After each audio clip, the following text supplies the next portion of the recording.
Hello, David. It's really nice to meet you again after the premiere of Bermondsey Tales.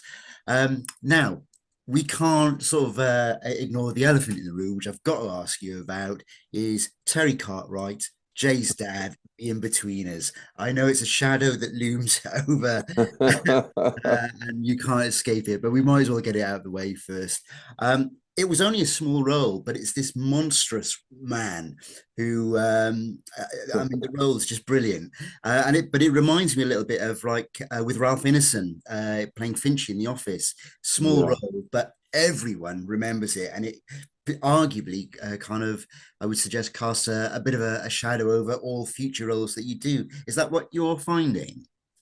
I don't know about shadow. I wouldn't describe it as a shadow. I would describe it as a light. You know, Yeah, people are always really happy to see me. They always want me to quote lines from the Inbetweeners.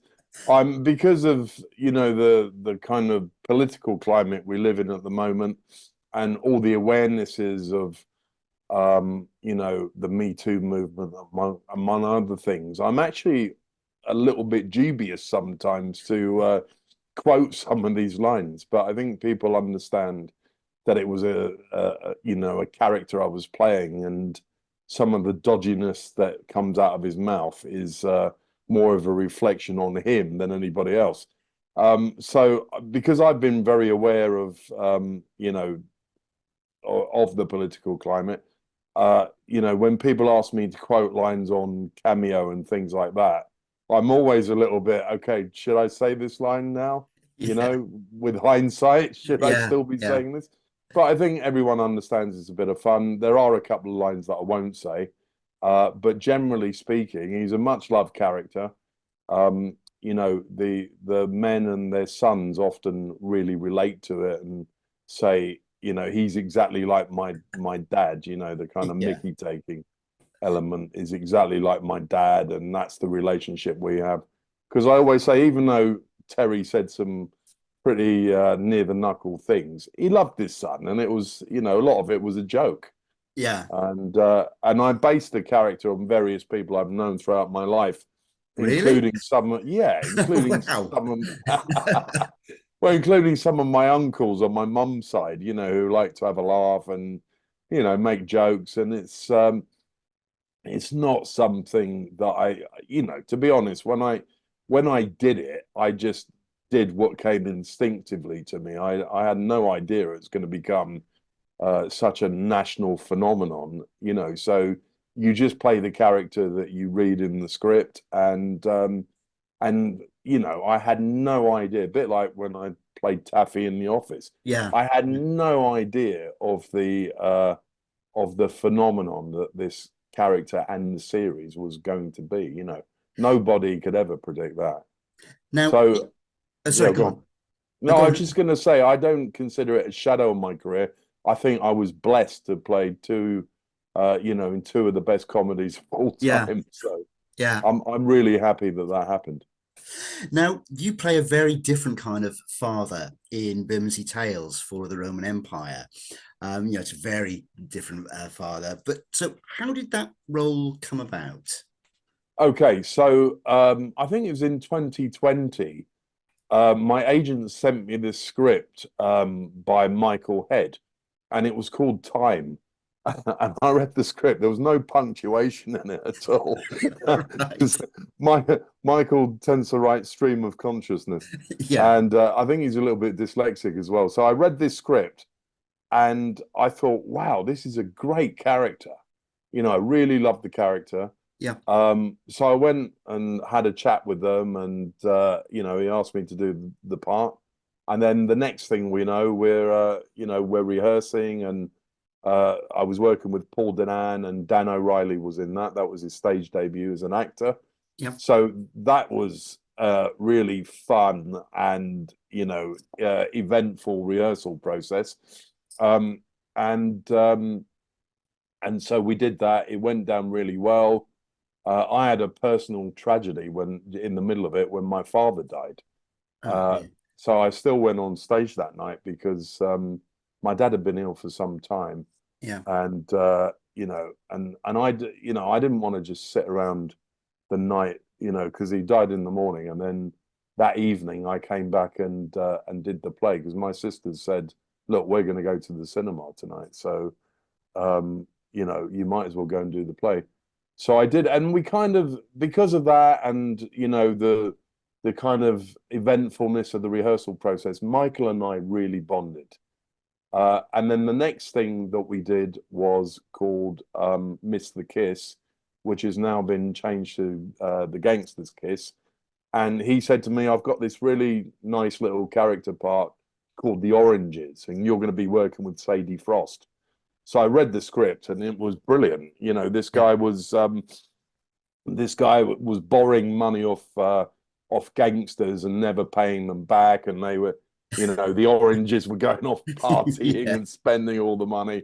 So there's a great scene where Michael's character basically threatens us with menaces over drinks in a pub, and so I got to work with Sadie and Michael and the director's niece Lily Burdis, who was lovely.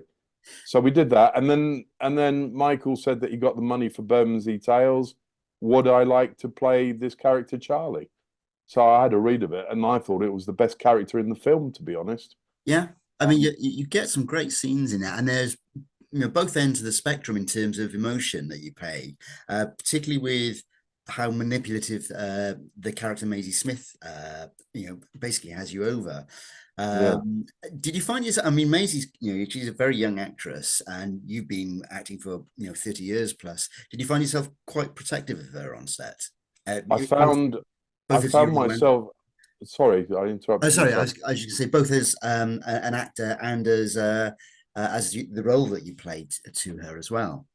I found myself blown away by her acting talent, to be honest, because I knew she'd been in EastEnders for years, and I've done EastEnders 3 times, and I know what it takes to be a good actor in the soaps, and it's a lot of hard work. You have to learn scripts very quickly when you're a regular in these things. Yeah. So I had nothing but respect for her to start with, because I've done quite a few soaps in my time as well. I did a little stint on Hollyoaks. And I remember doing a football thing years ago called Dream Team that Oh I yeah, was in. it was I was in Sky, I that for a think, little wasn't while. it? Yeah, so I know what it takes for those fast turnover shows, and particularly EastEnders. So I already knew she was going to be good. But my God, that scene where she tells me she was raped, and I'm like, wow. I mean, I think I was at the level I was because I had her to react off, Yeah, And yeah, I've been an actor for many years, but even at my age, when someone's that good, they make you good. And it was the same with the scene with Charlie Clapham as well. yeah. Where I basically shot him. Oh God, Oh, shall I? don't give anything away. Let me rephrase that. Let me rephrase that bit. You had an Um, altercation with him. yeah, so it's exactly the same with Charlie Clapham, where I had an altercation with him. He was really, really phenomenal actor as well.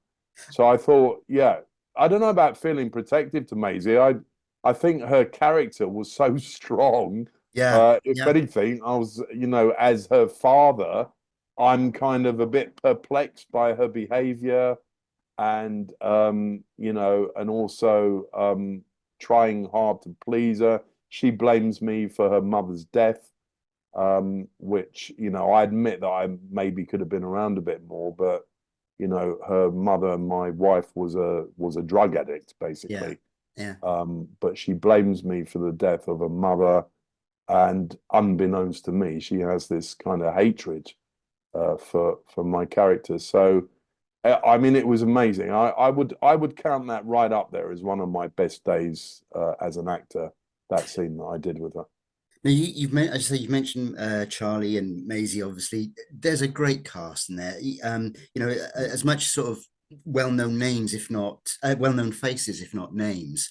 Yeah. And you have a load of scenes with the legendary Alan Ford. Yeah. What a trip. I mean, that made that film such a joy. I Yeah, mean, and he is a gentleman, let me tell you. He's such a lovely man. And of course everyone remembers him as Bricktop. big top. Yeah, Um, you know, and I used to quote his lines, you know, before I worked with him. I didn't quote them at him because he probably had that. He's Yeah, probably had that ever like, since he's gets done it it. every day. Yeah, I know what that's like, so I Yeah, refrained from doing that. But he was such a lovely actor. I think he had a little part in is it Get Carter or The Long Good Friday? One of those yeah. epic. He's. I mean, I kind of remember first seeing him in. I mean, it is a tiny role in American Werewolf in London. Yeah, that's right. He's a cab That's right. driver in that. You know, Yeah, it's sort of Cockney, but you know, he's great. Even whatever yeah, he's in. If I remember him in that, I remember him. He's in Alan Partridge, knowing me, knowing you as a East End gangster who ends up threatening Alan Partridge. yeah. Well, It's I actually had also done the Armando Iannucci show, oh right, where yeah, where we were all playing different characters, and Alan Ford was brought in to play this East End gangster who threatens the washing machine because the washing machine won't work. So he goes, "Now you fucking get going, or I'm gonna sort you out." And then the washing machine starts up again. he's So just yeah, great in every role he does. Alan Ford, he's so good. yeah, yeah. I No, remember in that Armando Iannucci series, I played this cab driver who gave these guys a lift, and they were so enamored with my driving, they wanted to buy me a ring. right. It's like the most obscure, but you look at this show now, and you think, wow, that was ahead of its time in terms of the comedy, you know. Yeah, well, Armando Iannucci's kind of a giant as a comedy Yeah, producer. Now, with your own career, David, as I said earlier, you've been in the business and acting for over 30 years now. And I was looking back through yeah. your credits. You've got over 100 credits and counting. But the film that caught my eye was right at the very, very beginning of your career. In fact, I think it was your first feature film, Dirty Weekend, with the inimitable Michael Winner. Now, I would imagine that as a new actor at the time, that must have been a bit of a baptism of fire if Winner's reputation is anything to go by. Oh my God, it was absolutely terrifying. I mean, I was 28 years old and I just remember the interview. So I had to go somewhere in Ladbroke Grove to meet him. They were filming in this house. So the interview went like this. It kept me waiting for about half an hour. And then he comes out with his cigar and he goes, "Right, what have you done?" And I said, "I did an episode of London's Burning." I said, "Not very much." "Well, you're still young." He went, I was attracted to you because your agent sent me a photograph of you with a shaved head. Would you shave your hair again?" I went, "Yeah." And he literally said this. He went, "Right, my people will talk to your people." And then my agent said when he rang up to do the deal, Michael Winner went, "He'll be on the equity minimum," and slammed the phone down. That was the negotiation. And then I had 3 hours of him shouting at me. Leah Williams was the actress that I was acting opposite. Is a Yeah. wonderful actress, and I remember I had this thing in my youth where I was talking quite loudly because I'd done a lot of theatre work, and he said to me, "Right, Stan." He called me the character Stan, acting lesson, and then he pointed to Leah and he went, "Do you know why she's such a good actress? Because she talks like this." So that was my baptism by fire. Leah Williams said to me, "Don't worry about him. His bark's worse than his bite." But I do remember thinking, God, I hope the rest of my career is not going to be like this. And I worked with Rufus Sewell recently on a film called The Trouble with Jessica. Oh yeah. And I said to him, "How did you find doing that film?" And he said, "It's my badge of honor these days." He said, at the time, I think he said it was only his second film that he did. And he said he had pretty much the same treatment I had, got shouted at. Now, film aside, what quite a lot of people I think wouldn't be aware of is that you write as well. You've written plays Yeah, and direct, yeah, I do. which is kind of something I wasn't aware of. Is that something that you're keen to get more into, or is it a case of, like a lot of actors do, not getting the roles that they want, so they write their own stuff and they end up getting... Yeah, I think, I've always written really. I wrote a couple of plays when I was younger, and we did those on the London Fringe. One of them called Reality Jokes. And no, in fact, both of them. I did one play called Brotherly Love, and we took that up to Edinburgh, and I was in that. And then we did another play called Reality Chokes, which was about an old punk rock band, Right. and we performed that in the London Fringe. Excuse me, you can probably hear a train. I live right near a railway line. Yeah, so we performed it on the London Fringe at Pentameters Theatre in Hampstead, and then I directed it, and we took it up to Edinburgh. So that was years ago, and I've written quite a few screenplays since. I've written short films, and I'm writing a feature. Well, I've written a feature at the moment, which we're halfway through casting. Actually, Oh, great. it's called Heavenly Waters. We're hoping to film it in Halkidiki in Greece, and it's basically a film about an old rock band who go over to Greece and discover that they're famous and didn't know they were.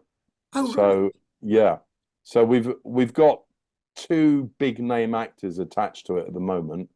I can't say who they are because it hasn't been announced. Right. Okay. And we're also trying to get two other A-listers involved in the film. So we're Fantastic. hoping to shoot that next year in London and Greece. So then finally, we like to ask all actors and directors this. Uh, Going right back to your younger years, can you remember the very first film that you saw on the big screen?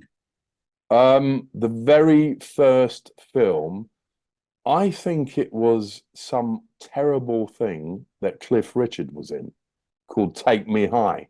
And my mother dragged me along to see this film. And I think I hated every second of it. But there are a couple of really early films that I saw. One was Rollerball, that had James James Caan playing Caan, this yeah. character, Jonathan E. And my mother also took me to see that. And I remember that vividly at the cinema, the music. I think Um, I think that was like an ex certificate as it was at the time, yeah, Rollerball. I don't know how I got into How did it, you get but into that? I think in Stevenage we used to like sneak in to the cinema because I remember going to see Saturday Night Fever Ah, when right. I was a kid as well. So yeah, so I think Rollerball is one of the earliest films that I saw, and it still stands the test of time. That movie, James Caan as Jonathan E was Yeah. incredible. And it's certainly better than Um, the remake they did. yeah, yeah, oh yeah, yeah. No, I never understand why they remake these classic movies, and certainly better than Cliff Richard in Take Me High. Yeah. Let's be fair, the test card would have been better than Yeah. I just want to add one other thing as well. Michael Head has got a script of mine as well called Back to Archway, which Oh, is a right. gangster film, and he's got that on his slate for the next films that he's raising money for. So Back to Archway, I'm going to play the lead in that, and that's about a guy, a crime family hitman who's been exiled in Spain, and then he discovers that his ex-wife dies. He's told that she commits suicide. So he comes back and discovers she's actually been murdered. So it's like a one-man revenge mission. It Uh, sounds a little bit of a kind of a Get Carter thing going on there, yeah, a little yeah, it's bit, very influenced by Get Carter which is and no a bit bad of thing. Sexy Beast in there as well. Oh, right. Oh, brilliant. Well, I look forward to seeing that. David, it's been an absolute pleasure talking to you. It really has. Could have spoken to you a lot longer. But Bermondsey Tales, well worth a look. You're great in it. And I look forward to your future films too. Thank you. Thanks a lot, Simon. Thank you.